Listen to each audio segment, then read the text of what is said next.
How to fix TikTok website link not working. Hey there, welcome back to the channel, and let's get right into this tutorial. To fix a TikTok website link not working, firstly check out your TikTok application. Now over here, make sure that the website link that you have added into your TikTok account is valid. If not, you can select on the edit profile option, then tap on add a bio and paste the valid link right here, and don't forget to click on the save option. If that is not the case, head back from here and check for the Wi-Fi connection. If your Wi-Fi is acting up, it will not redirect you to the website.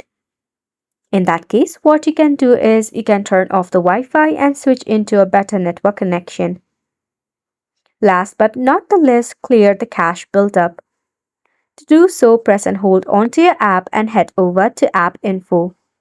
From here, click on the 4-stop button and OK.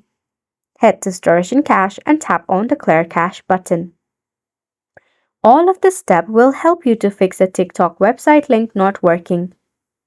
This sums up the tutorial as well. Thank you so much for tuning in. We will see you very soon.